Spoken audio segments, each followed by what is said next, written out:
하지 말라고 방해하는 것 같아요. 끝까지 합니다. 그래도 자, 왕이 오셨다라는 제목으로 우리가 말씀을 나누기 원합니다. 본문 말씀은 이사야서에 보면 구약성경에 이사야서라고 있습니다. 9장에 보시면 9장 6절에 제가 한 절만 딱 읽어드리겠습니다.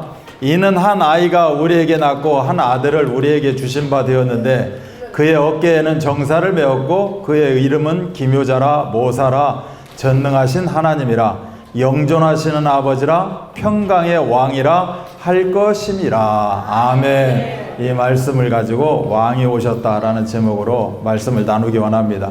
오늘은 지금 6절을 제가 읽었지만 위에 보면 2절 말씀이 있습니다. 흑암에 행하던 백성이 큰 빛을 보고 사망의 그늘진 땅에 거주하던 자에게 빛이 도다라는 말씀인데요. 이 어둠이 팽배한 이 땅에 큰 빛 대신 예수 그리스도가 왕으로 오셨다, 이런 말씀이 되겠죠. 만왕의 왕으로 오셨고 세상의 왕으로 오셨고 영원한 왕으로 오셨다. 이 왕으로 오신 우리 주님을 우리가 여러 팀들이 우리 모두가 한 마음으로 찬양으로 영광을 돌렸고 큰 은혜와 사랑, 치유와 회복이라는 샤론의 그런 응답을 누리시기를 바랍니다. 왜 그러면 어둠이 이 세상을 지배했는가라는 내용입니다.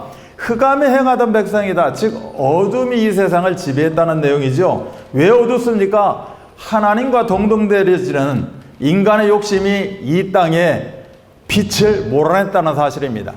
내가 하나님과 동등되어지려고 하고 내가 세상 거에 빠져들어가는 그 순간에 이 땅 가운데 남아있던 빛, 이 땅을 완전하게 비추던 그 빛을 점점 몰아냈고 완전히 몰아냈다라고 말씀하고 있는 거죠. 이 빛이 떠남으로 말미암아 성경에서는 두려움이 찾아왔다라는 겁니다. 우리가 어둠 속에 지나가게 되면, 밤중에 어두운 거리를 지나가게 되면 우리 마음속에 제일 찾아오는 감정이 뭐냐? 두려움입니다. 그래서 빛된 세상 속에 빛이 사라져버리면 우리에게 어둠뿐만이 아니라 우리 마음을 두려움이 지배하게 된다는 겁니다. 그래서 하나님을 떠나 죄 가운데 사단의 종로로 타는, 그래서 우리 영혼을 완전히 이 어두움이 지배해버리는 창세기 3장 문제 가운데 빠지게 되었다. 그러나 예수 그리스도는 캄캄한 이 어둠을 완벽하게 물리치셨다는 겁니다. 2절에도 보면 흑암에 행하던 백성이 큰 빛을 보았다라고 말씀하고 있는 겁니다. 어둠을 그냥 내버려 두지 아니하고 예수님이 이 땅에 오심으로, 왕의 신분을 가지고 오심으로 모든 빛을 회복시키셨고 어둠을 완전히 물리치셨다는 겁니다. 그래서 이 모든 사람이 빛의 혜택을 받게 되었다. 흑암에 행하던 백성이 큰 빛을 보고 사망의 그늘진 땅에 거주하던 자에게 빛이 비쳤다는 겁니다. 모든 사람이 이 빛을 소유할 수 있는 그러한 시간표를 주셨다는 겁니다.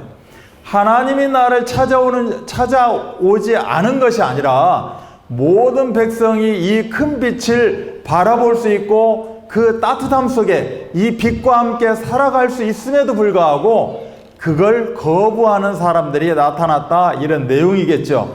그래서 어둠 가운데 있을 때 이 빛은 모든 만 백성이 그 큰 빛을 보게 되었다라고 이야기합니다. 요한복음 1장 5절에는 빛이 어둠에 비치되 어둠이 깨닫지 못했다는 겁니다.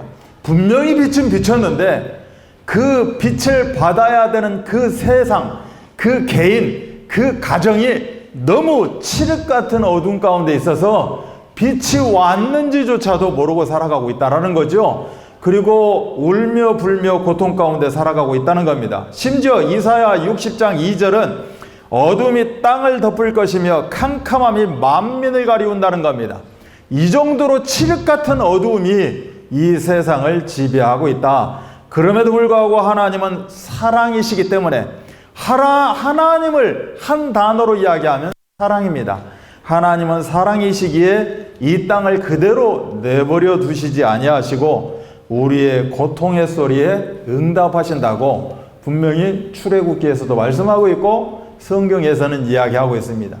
내가 하나님을 찾지 않음으로 말미암아 우리는 고통 가운데 살아갑니다. 그러나 하나님을 찾는 그 울부짖음, 하나님을 찾는 그 애원함, 이 소리는 분명히 하나님이 들으신다라고 성경은 밝히 증언하고 있는 겁니다. 그래서 요한복음 1장 9절은 참빛 곧 세상에 와서 각 사람에게 비추는 빛이 있었다라고 말씀하고 있는 거죠. 유일한 빛, 그 큰 빛이 각자 심령 가운데 비추게 되었다. 내가 거부하지만 않으면 그 빛은 나를 감싸게 되어 있다. 그래서 요한복음 1장 12절 13절은 영접하는 자 곧 그 이름을 믿는 자들에게는 하나님의 자녀가 되는 권세를 주셨으니 이는 세상 것으로 즉 혈통으로나 육적으로나 사람의 뜻으로 나지 아니하고 오직 하나님께로부터 난 자들이니라 라고 말씀합니다. 내가 영접하기를 원합니다. 내가 자원해서 영접하기를 원합니다. 내가 하는 것 같지만 그렇지 않다는 거죠. 세상의 어떠한 힘으로 되어지는 게 아니라 세상의 어떠한 좋은 곳으로 되어지는 것이 아니라 하나님으로부터 부름받은 자들이 있다. 하나님께로부터 난 자들이 있다. 그들이 하나님을 받아들이게 된다라고 말씀하고 있는 겁니다. 이 자리에 앉아 계신 모든 분들은 하나님이 난 자들인 있습니다. 그래서 큰 빛 대신 예수 그리스도를 마음껏 내 안에 받아들이기 원합니다. 내가 그 흑암 가운데 칠흑 같은 어두운 가운데 캄캄한 가운데 두려움 가운데서 완벽하게 그 고통의 소리를 들으시는, 그래서 큰 빛으로 찾아오시는 예수 그리스도를 내 마음속에 받아들이시기 바랍니다. 오늘 예수님이 큰 빛으로 오셨는가 하면 만물의 근본으로 오셨다라고 이야기하고 있습니다. 요한복음 1장에 우리가 읽어보면 예수님을 어떻게 표현하고 있느냐, 태초로부터 계신 분이라 라고 말씀하고 있습니다. 2000년 전에 이 땅에 육신 가운데 가져왔다, 저 사람은 그냥 인간이었다 라는 것이 아니라 이분은 영세전 창세 전부터 성부 성자 성령이라는 그 하나님의 삼위일체 하나님으로 계신 분이었다라고 분명히 우리들에게 설명하고 있습니다. 그가 태초에 하나님과 함께 계셨다, 즉 하나님이셨다라고 말씀합니다. 만물이 그로 말미암아 지은 바 되었다. 바로 우리가 흔히 이야기하는 조물주, 창조주 하나님이시다라고 말씀하고 있습니다. 이분이 바로 이 우주가 짓기 전, 창세전, 태초로부터 계셨다라고 이야기합니다. 그 안에 생명이 있었다는 겁니다. 그래서 예수 그리스도를 붙잡게 되면 우리에게 죽어있던 생명이 살아나게 됩니다. 완벽한 생명으로 살아나게 되어 있습니다. 왜 그렇습니까? 나는 지금 열심히 생명 가지고 살아가고 있는데요, 저는 이걸 보고 늘 목숨이다라고 이야기합니다. 어떤 목숨? 하는 목숨. 목숨을 가지고 하나님의 생명으로 하시면 안 됩니다. 예수 그리스도의 빛이 임하게 되면 영원한 생명의 소유자가 우리가 되어지는 겁니다. 그 생명의 근원이 바로 예수 그리스도다라고 이야기합니다. 그분은 바로 빛의 근원이다. 금방 큰 빛 예수 그리스도 우리가 이야기했다시피 참빛 곧 세상에 와서 각 사람에게 비치는 빛이 있었나니 그가 세상에 계셨다. 세상에 계신 참빛 빛의 근본 근원이 바로 예수 그리스도다. 이분이 바로 육신의 몸을 가지고 이 땅에 왕으로 오셨다. 즉 말씀이 육신이 되어 예수 그리스도의 영으로 우리와 함께하고 있는 겁니다. 지금 우리가 말씀 시작하면서 성경 말씀을 읽었습니다. 바로 말씀의 근본 근원이 누구냐? 예수 그리스도가 되는 겁니다. 그래서 내가 말씀을 들어라, 말씀을 붙잡아라, 왜 말씀 듣는 자리에 없느냐 하는 이유는 그분에게 뭐라고 하는 것이 아니라 이 유일한 큰 빛 대신 그리스도를 통하여서 성삼위 하나님의 능력 가운데 살아가라. 왜? 하나님은 말씀 가진 자에게, 말씀을 듣는 자에게 말씀으로 역사하시게 되어 있다. 그래서 말씀이 육신이 되어 오신 분이 예수님이시다. 그리고 하나님으로부터 유일하게 독생하신 분이라는 겁니다. 나도 구원자다, 나도 구세주다, 나도 구원할 수 있다. 여러 수백 명, 수천 명이 외치고 있는지 모르지만 오직 하나님의 유일하신 독생자는 예수 그리스도밖에 없다. 그분이 우리의 모든 문제를 십자가에서 해결하시고 유일하다는 증거로 부활하셨다는 사실입니다. 모든 자는 다 구세주라고 외친 사람은 죽긴 죽었습니다. 우리의 죄를 가지고 죽었는지 어쩌는지 죽긴 죽었어요. 그러나 부활하신 분은 없다라는 사실입니다. 이거를 증거로 하나님의 유일한 독생자가 바로 그리스도라는 겁니다. 왜 제가 하나님이라고 찾느냐? 안 믿는 사람이든 믿는 사람이든 다 하나님을 가지고 인정하고 살아갑니다. 이름하여 하늘님, 하느님, 하나님, 저물주 뭐 등등 이렇게 이 세상은 그냥 만들어진 것이 아니라 조물주에 의해서, 섭리에 의해서, 그 하나님에 의해서 만들어졌다라고 이야기를 하고 있죠. 그래서 기독교에서도 하나님 하고 있고 모든 사람이 다 하나님 이야기를 하고 있습니다. 큰일 났어요. 아이고 아버지, 이 아버지는 세상 아버지 찾는 게 아닙니다. 하나님 아버지를 찾는 거예요. 그 하나님을 이야기하는 겁니다. 그 하나님을 다 이야기하고 있는 하나님, 그 하나님을 만나는 유일한 길, 독생하신 분은 바로 예수 그리스도밖에 없다 라고 말씀하고 있는 내용입니다. 그분이 바로 우리에게 세상의 왕으로 오셨고 만왕의 왕으로 오셨다. 아멘. 영원한 왕으로 오셨다는 겁니다. 그래서 방금 읽어드린 이는 한 아이가 우리에게 낳는데 한 아들을 우리에게 주신 바 되었다. 바로 하나님의 유일한 독생자가 우리 가운데 나타났다. 어떻게요? 왕으로 나타났다. 그 어깨에는 정사를 메었다는 겁니다. 그 어깨에 우리 가정의 경제를 메고 다니고, 우리 어깨에 예를 들어서 어떤 어디 입시, 어디를 들어가야 되고, 또 뭐를 해야 되고, 이 무거운 짐을 내가 어깨에 메고 다니는 것이 아니라, 이 예수님의 어깨에는 만국 우주 만물의 정권을 어깨에 지녔다라고 이야기하고 있는 겁니다. 말하자면, 이 우주의 대통령이다라고 우리가 생각하면 되겠죠. 이 우주의 대통령이 했더니 트럼프요라고 이야기하는 사람도 있긴 있지만, 이 우주 만물을 창조하시고 지금도 운행하고 있는 그 바로 어깨가 제일 중요하잖아요. 어깨를 활짝 펴라, 뭐해라, 사나이답게 살아라, 이렇게 이야기합니다. 그래서 어깨는 뭐요? 힘을 이야기합니다. 권세를 이야기하죠. 그래서 세상을 살리는 모든 권세가 우리 예수 그리스도의 어깨에 올려져 있다. 아멘. 그분이 왕으로 오셨고 그분이 지금 믿는 자에게, 영접하는 자에게 함께하고 있다. 그의 이름은 기묘자다, 원더풀이라는 겁니다. 모든 깊이 넓이 길이 높낮이를 완벽하게 측량할 수 없는, 우리 세상 거로도 측량할 수 없는, 그 어떤 것으로도 측량할 수 없는 불가사의한 존재다라고 이야기하는 겁니다. 인간이 이성으로는 판단할 수 없고 생각할 수 없는 바로 기묘하고 경이로운, 이걸 보고 기묘자다라고 이야기합니다. 그 다음에 모사다라고 이야기해요. 모사하니까 모사꾼이 생각나요. 모사꾼. 그럼 모사꾼의 모사가 아니라 나의 과거와 현재와 미래, 영원까지 정확하게 아시고 나를 인도하시고 나를 축복하시는 분이 바로 큰빛 대신 예수 그리스도, 그분이 왕으로 오셨다라고 성경은 말하신 겁니다. 전능하신 하나님이시라는 겁니다. 못하실 게 없는 겁니다. 그래서 십자가에서 예수님이 딱 한 말씀 하셨어요. 다 이루었다라는 겁니다.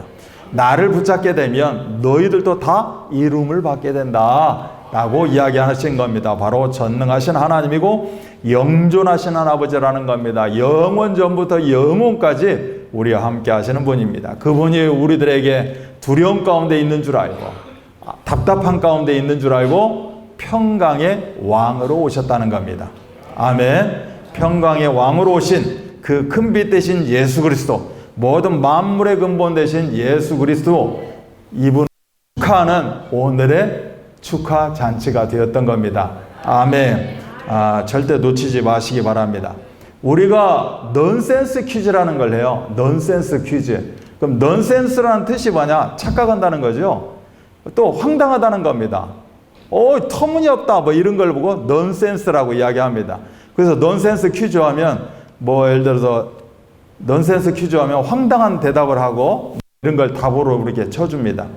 이 세상에서 제일 넌센스가 뭐예요? 이 세상의 제일 넌센스, 유일무이한 넌센스, 이것은 바로 성탄절입니다. 왜 성탄절이냐? 성탄절은 예수 그리스도가 이 땅에 오셨다는 겁니다. 예수 그리스도는 만왕의 왕으로 오셨고, 지금 제가 설교했다시피 큰 빛으로 오셨고, 이 어두운 가운데, 하나님 떠나 죄 가운데, 저주 가운데 있는 이들을 살리러 오셨다는 겁니다. 그래서 요때 12월 달 딱 접어들면, 심지어 12월 전부터 메리 크리스마스 해가면서 막 울려 퍼지기 시작하고, 추리가 만들어지고, 그 다음에 여러 가지 선물, 노래 막 떠들고 난립니다. 그런데 그렇게 좋아하는데 이렇게 좋아할 수밖에 없는, 우리들에게 이렇게 행복한 시간을 만들어준 그 주인공 예수만은 모릅니다. 이걸 보고 넌센스라고 이야기하고 있는 거죠. 내 지식으로 모든 거 다 아는 것 같아요. 한 나라도 빼놓지 않고 전 세계가 오히려 아랍권이 더 이 추리를 만들고요, 더 멋지게 만듭니다. 캐롤이 울려 퍼져요. 그런데 예수 그리스도만 딱 빠집니다. 그리고 우리가 메리 크리스마스 이야기를 해요. 크리스마스, 아까 우리 청년이 이야기했다시피 크리스는 그리스도를 이야기합니다. 즉 모든 문제를 해결하신 예수 그리스도를 이야기해요. 마스가 뭡니까? 예배한다는 거예요. 메리가 뭐예요? 엠니알랄와 메리, 즐겁다는 겁니다. 메리 쩡쩡 메리가 즐겁다는 거예요. 메리 크리스마스, 와 즐거운, 아주 좋은 크리스마스 예수님이 탄생하셨습니다라고 이야기를 해요. 메리하고 발음이 비슷한 게 있습니다. 그게 영어로 뭐냐? 죄송합니다. 영어 시간은 아니지만 M-A-R-Y, 메리라고 합니다. M-A-R-Y는 누구를 지칭하느냐? 마리아를 이야기합니다. 마리아, 이름하여 저쪽에서 이야기하는 성모 마리아, 예수님을 잉태했다. 그래서 나는 성모다, 성모 마리아. 본인은 성모 마리아 이렇게 추앙하지 않았습니다. 본인은 계집종이라고 그랬어요. 그런데 이걸 바라보고 있는 세상 사람들이, 이 시대의 세상 사람들이 지금 뭐예요? 성모로 추앙해요.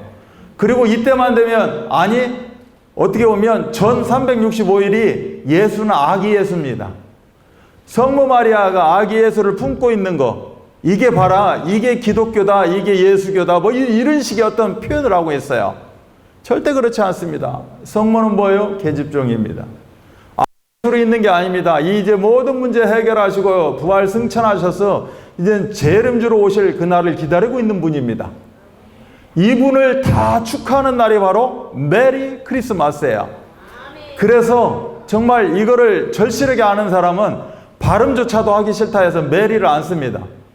우리 주부에도 지금 2019 메리 크리스마스, 왜? 뜻은 즐거운 크리스마스니까.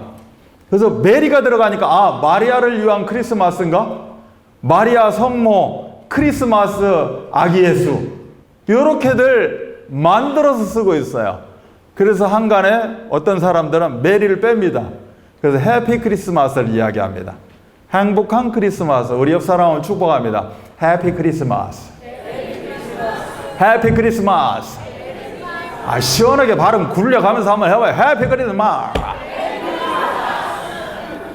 마스하면 안 돼요. 메스라고 해야 돼. 또 메스니까 칼 생각나는데, 해피 크리스마스. 아멘. 행복한 크리스마스, 행복한 성탄대라는 겁니다. 왜요? 예수님이 왕으로 오신 이유가 왜 우리에게 행복을 주러 오셨다는 거예요. 모든 인간은 행복할 수 없다니까. 하나님 떠난 사람은 행복할 수 없어요. 그래서 예수님이 이 땅에 오시면서 뭘 갖고 왔어요? 행복을 갖고 왔어요. 그래서 십자가에 죽으셨어요. 행복을 완벽하게 완성하셨다는 겁니다. 아멘. 이 행복은 완전하다는 뜻으로 부활하셨어요. 그래서 지금도 이 행복을 가지고 이 우주를 다스리고 있고 우리 모두를 다스리고 있는 줄 믿습니다. 그래서 이제는 우리가 영원한 그 응답으로 재림주 예수 그리스도를 기다리고 있는 겁니다. 아멘. 이 응답을 누리시기 바랍니다. 그래서 성탄절은 우리가 점검해 보면 돼요. 뭘 점검하냐? 내 안에 빛이 있는가 없는가? 내 안에 빛이 있는가 어둠이 있는가? 내 안에 행복이 있는가, 기쁨이 있는가, 즐거움이 있는가? 아니면 내 안에 두려움이 있고 고통이 있고 고난이 있고 늘 뭔가에 사무쳐 살아가고 있다. 이 두 가지를 판단하는 날이 뭐다? 성탄절입니다. 자, 여러분 가슴에 대고 한번 생각해 보세요. 내 안에는 즐거움이 있습니까? 내 안에는 지금 고민이 있어요? 내 안에는 지금 내가 왜 이래 아픔이 있어요? 아닙니다. 행복한 성탄이 아니에요. 내 안에 빛이 있는가 우리는 확인하시기 바랍니다. 그래서 성탄은 12월 25일만이 성탄이 아니에요. 어떤 성탄이 되느냐? 365 성탄이 돼야 됩니다. 365 성탄, 즉 매일매일이 성탄이 되어야 된다. 그럼 나만이 성탄이냐? 그렇지 않아요. 만인이 성탄입니다. 아멘. 우리나라만 성탄이냐? 이스라엘이 예수님이 자기 땅에 왔다고 자기만 선민이래요. 절대 그렇지 않아요. 예수님이 대한민국에 와버렸네. 아이고 대한민국 축복받았다. 대한민국의 예수님입니까? 그렇지 않아요. 만국의 성탄입니다. 아멘. 예수님이 그게 필요해서 오신 거예요. 그럼 인간의 육신의 몸을 입고 오셔야 되는데 갑자기 응애하는데 저기 팔도강산에서 다 응애 하고 있어요? 그렇지 않잖아요. 똑같이 인간의 모습으로 왔기 때문에 그 자리를 선택한 것밖에 없습니다. 선택을 하셨는데 왕궁에 오신 것도 아니에요. 말구에 왔어요. 제일 비천한 몸으로 오셨습니다. 세상에 그렇게 비천한 가운데 있기 때문에 그래서 비천함을 실천하시고 장애를 실천하시고 다 몸소 체험하시고 이 모든 문제를 해결하셨다는 겁니다. 이거를 절대 놓치지 마시기 바랍니다. 그래서 만국의 크리스마스, 만일의 크리스마스, 매일 즉 365 크리스마스가 되는 우리 모두가 되기를 주님의 이름으로 축복합니다. 잠깐 기도합니다. 하나님 감사합니다. 저희들에게 왕이 오셨음을 다시 한번 깨닫게 하시고 붙잡게 하시고 이제 우리 입술을 통하여서 선포케 하시니 감사합니다. 만국의 성탄이 되게 하시고 만일의 성탄이 되게 하시고 매일매일 365 성탄이 되어지도록 주님 축복하여 주옵소서. 우리의 모든 암울하고 어두운 부분을 완벽하게 큰 빛 대신 예수 그리스도를 통하여서 씻어주시고 이제는 그 충만한 빛을 통하여서 우리가 치유되고 회복되어질 뿐만이 아니라 이제는 모든 지역 현장 가운데 237 나라 모든 장애인 현장 가운데 그 빛을 전달하는 빛의 사역자로서 주역으로 쓰임받을 수 있도록 주님께서 모든 부분을 책임지시고 다스리시고 역사하여 주옵소서. 감사를 드리며 우리 구주 예수 그리스도를 받들어 기도하옵나이다. 아멘. 예배 때는 항상